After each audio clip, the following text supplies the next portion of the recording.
장교수의 내교육TV 라디오 산책. 오늘은 빗소리를 들으면서 녹음을 하고 있는데요. 네, 작은 빗소리 들리시나요? 네, 오늘 주제는 수면을 바라보는 새로운 시선이라는 주제로 좀 편안하게 수면의 어떤 문제에 대해서 좀 토크를 해보고자 합니다. 제가 최근에 KBS 방송 출연을 했습니다. 그 1TV의 과학으로 보는 SEE, 그 꿀잠의 비밀이란 주제편에 수면 전문의 의사분과 이제 저는 이제 뇌교육학과 교수로 두 사람의 전문가 패널이 출연해서 꿀잠의 비밀이라는 주제로 뭐 이렇게 50분 정도 토크하는 방송인데요. 그래서, 방송에서 좀 못다 했던 얘기들, 또 수면에 대한, 치료적인 접근은 이제 의학에서 하는 거고요. 저는 이제 뇌활용, 두뇌 훈련 개발의 분야이니까 우리가 좀 수면을 바라보는, 일반적인 그 시민들이 가져야 할 좀 새로운 인식 전환에 대해서 얘기를 해 보고자 합니다. 첫 번째 얘기를 할 수면에 대한 것은 21세기 수면에 대한 과학이 밝혀낸 새로운 사실에 대해서 우리가 좀 인식이 필요하지 않나. 네, 그것부터 좀 얘기를 하려고 하는데요. 수면하면 어떤 생각이 먼저 떠오르시나요? 수면은 왜 하는 걸까요? 네, 잠은 왜 자야 하는 걸까요? 이런 질문들이 가장 보편적인 질문이겠죠. 네, 가장 보편적인 인식은 생존에 필수 불가결한 기제라는 거죠. 잠을 자지 않으면 사람은 죽습니다. 그렇죠. 사람만 죽겠습니까? 네, 일반적인 동물도 수면을 취하지 않으면 죽겠죠. 수면에 대한 시간이나 뭐 이렇게 여러 가지 형태는 다르지만 동물에게 있어서 수면이라는 기제는 생존에 필수 불가결한 겁니다. 네. 그게 기본적인 인식이었죠. 기능의 회복. 뭔가 뇌의 리셋 기능. 0점을 가진다. 자고 나면, 피로가 풀리는 걸 수천 년간 느꼈을 테니까요. 잠을 안 자면 극심한 피로가 온다는 것. 그리고 불면에 시달리면 일반적인 피로를 넘어서 뭔가 인지력도 떨어지고 뭐 여러 가지 뇌 기능이 저하가 온다는 걸 임상적으로 체험적으로 알았습니다. 그래서 과거 옛날부터 수면이라는 것은 우리의 건강과 아주 직결되는 거구나 라고 너무나 어떻게 보면 관찰이 쉬울 수 있는 주제이죠. 모든 사람이 잠을 자니까요. 그리고 그 사람들 중에 잠을 제대로 청하지 못한, 깊은 잠을 청하지 못하는 사람들은 뭔가 일상에서 노멀한 컨디션을 갖지 못했기 때문이죠. 그것이 수면을 바라보는 기본적인 인식이었습니다. 그래서 틀린 얘기는 아니죠. 수면이라는 것은 그 기간을 지나면 뭔가 기능이 회복이 되는구나 라고 생각을 했었습니다. 그런데 수면을 연구를 하면서 많은 것들이 좀 새롭게 밝혀진 사실이 있죠. 수면에 대한 대표적인 새로운 사실은 수면이 뇌 기능의 회복만을 뜻하지 않는다는 사실입니다. 두뇌의 기억과 아주 밀접한 작용을 한다는 것, 그리고 두뇌의 정보 처리하고 아주 밀접한 연관이 있다는 사실이죠. 즉, 깊은 수면을 제대로 취하지 못하면 기억이 제대로 장기 기억화 되지 않는다는 겁니다. 그리고 장기 기억화 되지 않는 것뿐만 아니라 이제 성인기가 되는 과정에 있는 유아, 아동, 청소년들에게는 특히나 수면이 다른 주된 기능이 있더라는 거죠. 인간의 특징이 기본적으로 뭘까요? 다른 동물들과 비교해서 굉장히 오랜 성인기 발달 과정을 갖는다는 사실입니다. 즉, 대부분의 다른 동물들은 태어나자마자 아주 짧은 시간에 성인의 뇌기능을 거의 대부분을 쓸 수 있습니다. 바꿔 얘기하면 유전적 지배, 유전에 많이 종속되어 있다는 사실이죠. 세대를 거치면서 유전적 지배를 많이 받는다, 이렇게 보통 얘기를 하고요. 인간은 유전과 환경의 조합으로 차이를 만들어낸다, 이렇게 보통 표현을 하죠. 인간은 유전을 벗어나고자 한다. 동물은 유전을 따르는 거죠. 그 차이가 인간은 태어나서 바로 뇌기능을 성인만큼 쓰지 못한다는 사실입니다. 네, 아이가 태어나자마자 걸을 수 있습니까? 왜 못 걸을까요? 네, 아이의 뇌와 아이의 몸과의 상호 연결성, 즉 아이의 뇌 운동 영역의 시냅스가, 신경망이 발달을 덜 했으니까요. 아이가 일어설 수도 없습니다. 두 다리가 있지만 다리와 뇌가 연결이 안 되니까요. 그래서 기죠. 열심히 기어야 됩니다. 열심히 기어야 뇌와 몸의 상호 신호가 주고받으면서 뇌의 운동 영역을 변화시키죠. 그러다가 사지를 쓰고, 그러다가 두 발로 서는 거죠. 그러다가 뭔가를 만지작거리고 빛에도 반응하고 색에도 반응하고, 촉각, 시각, 모든 감각, 오감들이 외부의 자극에 따라서 인간의 뇌는 드라마틱한 변화를 겪는다, 이렇게 얘기를 합니다. 즉, 인간은 유전에 종속된 것이 아니라 환경에 따라서 어떤 상호작용을 하느냐에 따라서 변화를 겪는다는 사실인데, 중요한 것은 아이에게 수면은 뇌기능의 회복이라기보다 두뇌 발달의 측면이 훨씬 더 강하다는 사실입니다.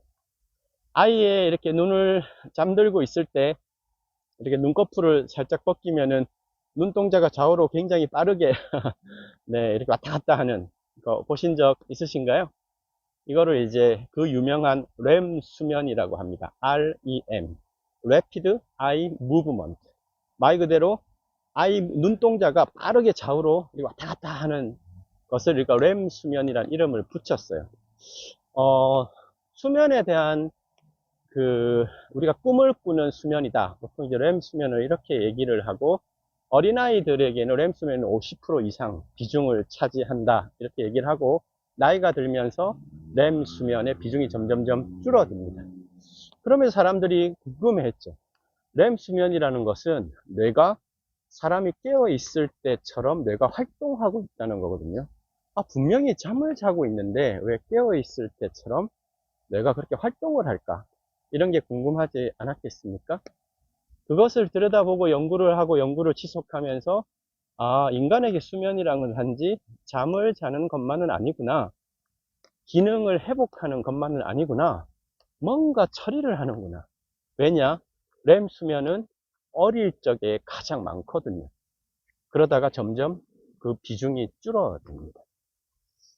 그러니까 나이가 들면 꿈도 덜 꾸겠죠. 렘 수면의 비중이 현격히 줄어드니까요. 여하튼 수면을 바라보는 새로운 시선, 첫 번째는 뇌기능의 회복, 일종의 리셋 기능이지만, 두 번째는 두뇌 발달에 아주 중요한 기제를 갖는다. 특히 기억 인지작용과 연관 분야이죠. 당연히 최근의 이슈인 치매 발병과 수면과는 아주 놀라운 상관성이 있을 수밖에 없겠죠. 자, 여기에서 그럼 수면에 대한 과거에는 몰랐던 또 새로운 시선을 한번 얘기를 드리면요. 가장 20세기를 걸쳐서 21세기에 이르면서 수면에 대한 인식의 전환이 일어났던 건 뇌파의 발견 때문입니다. 뇌를 해부해 가지고 잠잘 때 뭔가를 할 수가 없으니까 뇌파라는 것이 발견이 되고요. 뇌의 어떤 생체 신호를 우리가 읽게 된 거죠. 뇌파라는 건 뇌의 신경세포 사이에 전달되는 정기적 신호를 증폭을 해서 리딩을 한 겁니다. 즉, 이것이 뇌 전체에서 일어나는 뇌파의 패턴을 분석을 하고 뇌파의 종류를 분석을 하면 뇌의 활동 상태를 이제 예측을 했던 거죠.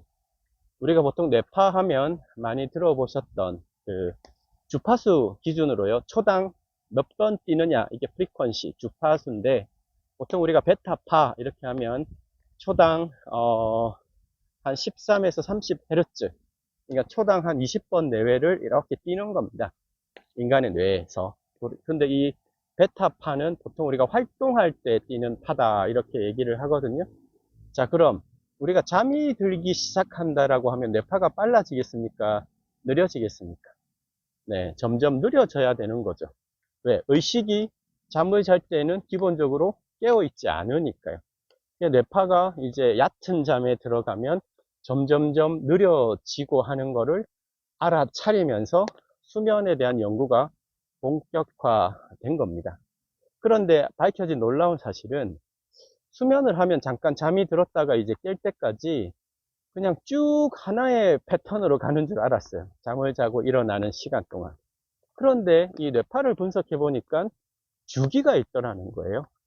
우리가 보통 7시간을 잔다 이렇게 하면 네, 90분이라고 하는 시간을 주기로 그 90분이 약 5회, 작게는 4회, 많게는 한 6회까지 반복이 일어납니다.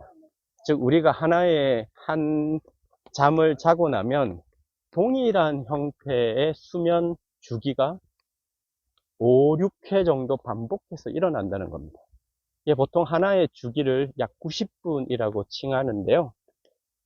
수면의 단계를 그래서 렘 수면과 비렘 수면으로 수면을 두 개로 구분을 보통은 하는데요. 렘 수면을 아까 말씀드린 대로 네, 이렇게 뇌가 뭔가 계속 활동하는 겁니다. 깨어 있을 때처럼 거의 비슷하게. 그런데 비렘 수면은 말 그대로 렘 수면이 아닌 수면인데 일반적으로 이제 잠이 들어가는 것을 4단계로 나누는데요.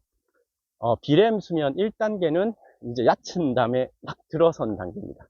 이때는 옆에서 살짝 흔들면 마치 자기가 안 잔 것처럼 나 안 잤다고 얘기를 할 만큼 말 그대로 얕은 수면입니다.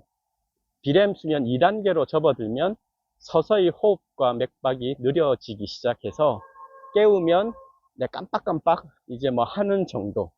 이게 이제 비렘 수면 1, 2단계, 얕은 수면 이렇게 얘기를 합니다. 1, 2단계 수면까지만 예를 들면 자고 그 다음 3단계, 4단계 깊은 수면으로 들어가지 못한다 하면 엄청난 피로를 느끼죠. 그래서 사람의 수면은 기본적으로 깊은 수면 3, 4단계를 향해서 간다. 우리가 수면 관리를 한다 하면 3, 4단계를 반드시 가져야 된다는 거죠. 최종 4단계까지 가면 옆에 흔들어서 깨워도 일어나지 않습니다. 그래서 보통 인간은 잠이 딱 들어서 1단계, 2단계, 3단계, 4단계 비렘 수면을 거치고 나서 그럼 뇌파가 빨라지겠습니까? 느려지겠습니까? 뇌파가 점점 느려지겠죠. 뇌파가 느려지고 깊은 수면 마지막 4단계, 3, 4단계 가면 델타파 이렇게 얘기를 합니다. 델타파라는 게 뭐죠? 베타파에서 조금 더 주파수가 낮아지면 알파파, 세타파, 델타파. 그래서 가장 깊은 수면에서는 뇌파를 측정하면 델타파형이 이제 나오는데요. 이 델타파까지 가면 이제 굉장히 느려지는데 진폭은 커집니다. 그럼 어떻게 될까요? 이거를 보통 서파 수면이라고 해서 깊은 수면 3, 4단계에서는 서파 수면, 이게 요즘에 이제 주목을 받는 수면의 연구 주제인데요. 생각을 해 보십시오. 뇌에 뭐랄까요? 파도가 치는 겁니다. 뭔가 느린데 파도의 사이즈는 커요. 철썩, 철썩, 철썩. 이런 게 깊은 수면에서 그런 게 휩쓸고 지나가는 겁니다. 휩쓸고 지나가면 뭘 휩쓸고 지나갈까요? 네, 뇌 안에 찌꺼기들, 노폐물들, 정보 처리할 때 뭔가 이렇게 제대로 필터링 정리가 안 된 것들, 그런 게 수면 시간에 휩쓸려 마치 플러싱이 되는 겁니다. 우리가 뭔가 이렇게 휩쓸려 나가는 거죠. 우리가 깊은 수면을 취하고 나면 뇌가 가장 아주 맑다 이렇게 얘기도 하고요. 이 서파 수면을 제대로 하고 나면 기억의 일종의 재구조화가 일어난다 이렇게도 얘기를 합니다. 아까 제가 얘기를 드렸죠. 수면의 아주 대표적인 기능이 회복의 기능과 플러스 기억과 인지 작용이 아주 밀접하다. 우리가 보통 깨어 있을 때 들었던 기억했던 정보는 임시 저장을 한다 이렇게 하고요. 최종 저장을 언제 하느냐? 네, 수면 때 한다고 알려져 있죠. 그래서 깊은 수면을 취해야 우리의 히포캠퍼스, 해마라는 기억의 제조 공장이죠. 기억의 제조 공장에서 이것은 뭐 주인이 대충 인지를 하고 네, 자극을 받았으니까 단기 기억화 해야지. 이거는 엄청 집중을 했는데 이런 장기 기억화 해야지. 그거에 대한 네, 초이스를 수면 기간에, 특히나 깊은 수면의 단계에서 해마가 처리를 합니다. 그래서 단기 기억은 그냥 해마에 남기고 장기 기억은 되뇌피질로 보통 트랜스퍼를 합니다. 그러면 잠을 잘 자야 되는 이유가 있죠.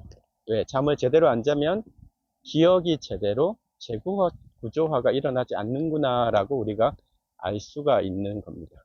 잠을 제대로 자야 되는 이유는 단순한 회복이 아니라 이 인간의 아주 뇌기능의 가장 핵심이라고 얘기하는 기억의 작용, 재구조화, 정보 처리화에 있어서 핵심적인 작용을 하더라라고 하는 것 때문입니다. 그래서 이 서파 수면이 제대로 작동을 안 해서 깊은 수면 단계를 겪지 못한다면 어떻게 될까요? 뇌에 찌꺼기가 계속 남겠죠. 뇌의 정보 처리가 제대로 안 되겠죠. 뭔가 이런 조화가 안 되는 코디네이팅, 조절이 안 되는 그것을 하루, 한 달, 1년, 몇 년을 쌓이면 어떻게 되겠습니까? 그래서 요즘에 불면, 중장년층의 이 수면의 문제를 장기화했을 경우에 5년, 10년, 15년 후에 치매 발병률이 몇 배는 높아진다. 그래서 이런 치매 상관성 연구가 주목받는 이유도 여기에 있습니다. 거기에 또 작용을 했던 것이 이제 뇌에서 발견된 림프관 발견 때문인데요. 몸에 원래 림프관이 있다고 얘기를 해왔죠. 인류 역사 오랫동안. 림프가 어떤 기능하는 곳입니까? 네, 인체 방어 기전, 면역 체계 시스템이죠. 좀 더 심플하게 얘기하면 하수도 시스템이라고 얘기를 하죠. 인체에는 에너지를 공급하는 우리가 혈액 시스템, 혈액 순환계가 있고요. 대표적으로 이제 생명체니까 외부의 공격에 방어를 해야 되니까 면역 시스템이 있죠. 그 면역 시스템 중에 대표적인 게 림프계입니다. 근데 림프계가 목 위로는 없다고 알려져 있었죠. 그런데 이 뇌에서 발견이 된 겁니다. 2015년인가요? 네, 쥐에서 발견이 먼저 됐고요. 이후에 이제 사람에게서 림프관이 발견이 됐는데 어쩌면 이제 어떻게 보면 뇌에서의 기본적인 일종의 이 플러싱 하는 곳은 뇌 척수액입니다. 네, 말 그대로 이런 거 처리하는 것이죠. 뇌 척수액이 제대로 일종의 브레인 드레인 시스템의 일종의 역할을 하는 림프관까지 발견이 됐다는 건 뭐가 중요할까요? 네, 평상시에 나의 수면의 관리를 어떻게 하느냐. 즉 수면의 관리란 건 결국은 잠을 어떻게 잘 자느냐가 아니라 깨어 있을 때 어떻게 나의 뇌를 관리하느냐의 문제겠죠. 잠을 잘 자려면 깨어 있을 때 잘해야 되지 않습니까? 눈만 감는다고 잠을 제대로 잘 수 있는 건 아니죠. 수면 관리의 시작은 잠을 어떻게 잘까? 좋은 침대를 사고 비싼 베개를 사고 이런 게 아니라 나의 라이프 스타일을 되돌아보는 것부터가 시작이어야겠죠. 그 근본적인 걸 더 따지고 들어가면 왜 지금 현대인들에게 수면이 더 문제가 되느냐라고 우리가 좀 시간을 길게 늘려서 좀 들여다볼 필요가 있습니다. 수면이란 건 그럼 왜 작동을 어떻게 하고 있는 걸까라고 보면 어떻게 보면 심플합니다. 네, 왜냐? 인간의 뇌를 가진 인간은 유전과 환경의 조합으로 적응하고 진화를 해온 고등 생명체죠. 그럼 어떻게 진화를 해왔냐, 어떻게 적응을 해왔냐고 보면 뇌 바깥으로부터 외부에서 정보를 자극, 입력을 받고 처리해서 출력하는 게 뇌의 대표적인 기제인데요. 뇌 바깥의 세상이 달라졌어요. 뇌 안쪽도 달라졌습니다. 뇌 바깥의 세상이 뭐가 달라졌습니까? 라고 하면 수면은 인간의 뇌가 어떻게 알고 처리했냐고 하면 바로 바이오 클락, 생체 시계 때문입니다. 생체 시계 들어보셨죠? 네, 인간은 지구에서 사는 존재니까 지구의 영향을 받겠죠. 맞습니까? 네, 수백만 년 전에 뭐 우리 옛 조상을 따라 올라가면 수백만 년이지만 현생 인류라고 하는 호모사피엔스, 네, 얼마 안 됐죠. 수만 년 정도의 역사입니다. 그리고 그 역사의 거의 대부분은 수렵 생활을 해왔죠. 그리고 네, 근래에 와서 농경 생활을 해왔죠. 그 다음에 산업혁명 200년 산업화 시대를 거쳤고요. 최근 한 3, 40년 정보화 사회를 거쳐왔습니다. 즉, 이 수렵사회부터 농경사회로 전환될 때, 그리고 산업사회로 이루는데 가장 큰 외부의 변화, 뇌 바깥의 변화는 뭐라고 얘기를 할 수 있을까요? 수면에 비춰보면, 네, 인공기체 세상이 커진 거죠. 그렇지 않습니까? 1차 산업혁명, 네, 대량기계, 2차 전기혁명이죠. 불을 밝혔다라는 겁니다. 자연의 빛으로 하루에 밤이 있고 낮이 있고 그렇게 생체 시계는 돌아갔습니다. 그래서 어두우면 네, 빛이 없어지니까 뇌는 네, 수면 모드를 취해야겠죠. 네, 불이 들어오면 네, 깨어나야겠죠. 그렇게 24시간 주기에 맞게 지구의 하루의 자전 그리고 태양과 함께 돌아가는 공전 시스템에 맞게 지구에 살아가는 인간은 24시간 주기에 맞게 낮과 밤의 생체 리듬이 형성되어 있고 그것이 인간의 뇌의 생체 시계라고 하는 것이 있습니다. 거기 맞게 오랜 수렵 생활을 해온 겁니다. 농경 생활까지 해왔죠. 이때까지만 해도 자연의 빛으로 해온 거죠. 그런데 산업화 시대에 접어들면서 인공빛의 세상이 된 겁니다. 수면 생체 시기 교란이 있을까요? 없을까요? 교란이 있죠. 네. 왜냐? 두 눈으로 빛이 들어와서 그 두 눈이 만나는 이 시신경 교차 상핵이라고 하는 곳에 바로 생체 시계와 그리고 우리가 수면에 아주 밀접한 호르몬, 멜라토닌 호르몬, 이것이 이제 송가체라고 하는 영역에서 일종의 작동을 합니다. 그런데 빛으로 작동을 하는 거거든요. 빛의 자극에 의해서.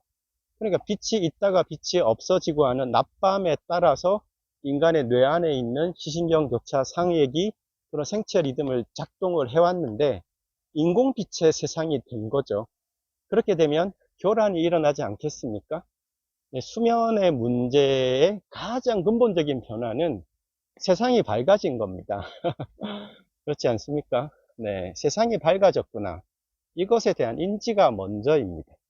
그래서 낮과 밤의 라이프 스타일을 네, 주기적으로, 네, 일상적으로 체크를 하고 관리를 하는 게 시작이어야겠죠. 나의 생체 리듬에 대한 관찰. 그것도 인공빛이 아니라 가능하면 자연의 빛을 기준으로 라이프 스타일을 맞추는 것. 근데 여기에 또 문제가 있습니다. 뇌 바깥은 인공빛의 세상이 되었어요. 그럼 1차 교란이 일어난 거죠. 외부의 자극이 바뀌었으니까요.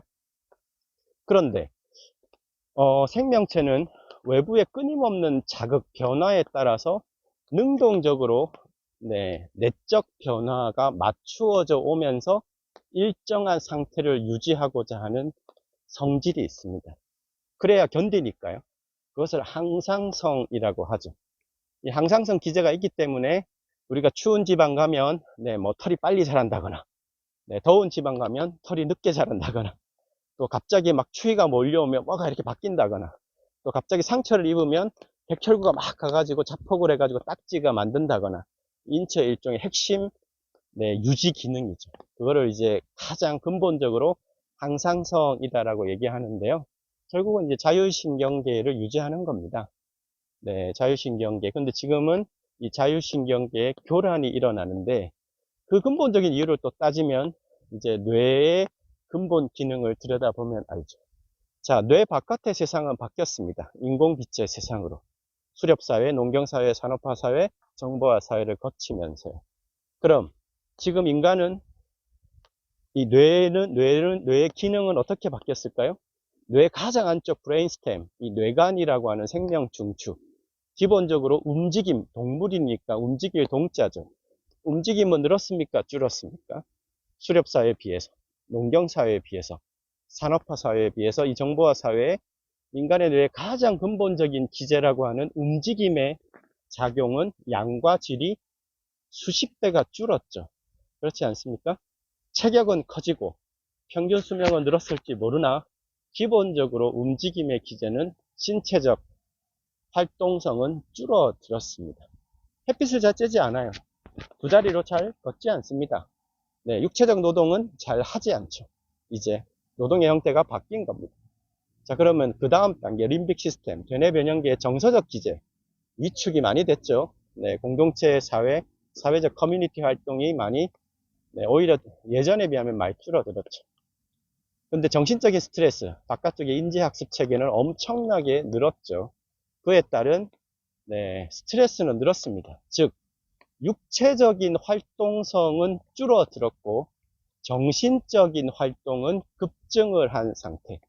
뇌 불균형 상태가 일어났죠. 그래서 지금은 잠을 잔다고 육체적인 활동만을 했던 수렵사회나 농경사회처럼 뇌가 회복되지 않는다는 거예요. 잠을 잔다고. 왜? 정신적인 스트레스가 커졌으니까요. 네, 이게 중요한 사실이죠. 오늘날 우리가 수면을 통한 진단을 해야 되는 건 지금은 농경사회가 아닙니다. 네, 수렵사회는 더더욱 아니죠. 육체적으로 잠만 청한다고 뇌가 제대로 기능을 회복하지 않는 사회입니다. 이것이 수면을 바라보는 새로운 시선입니다. 침대를 바꾸고, 네, 베개를 비싼 거 쓴다고 수면의 효과가 그만큼 과거처럼 일어나지 않는다. 이것부터가 이제 수면 관리의 시작이다. 이것을 이제 어떻게 관리를 해갈까는, 네, 2편에서 다시 한번 얘기를 나누겠습니다. 수면을 바라보는 새로운 시선, 네, 장교수의 내교육 TV 라디오 산책, 오늘 수면을 주제로 얘기를 나눠봤습니다. 감사합니다.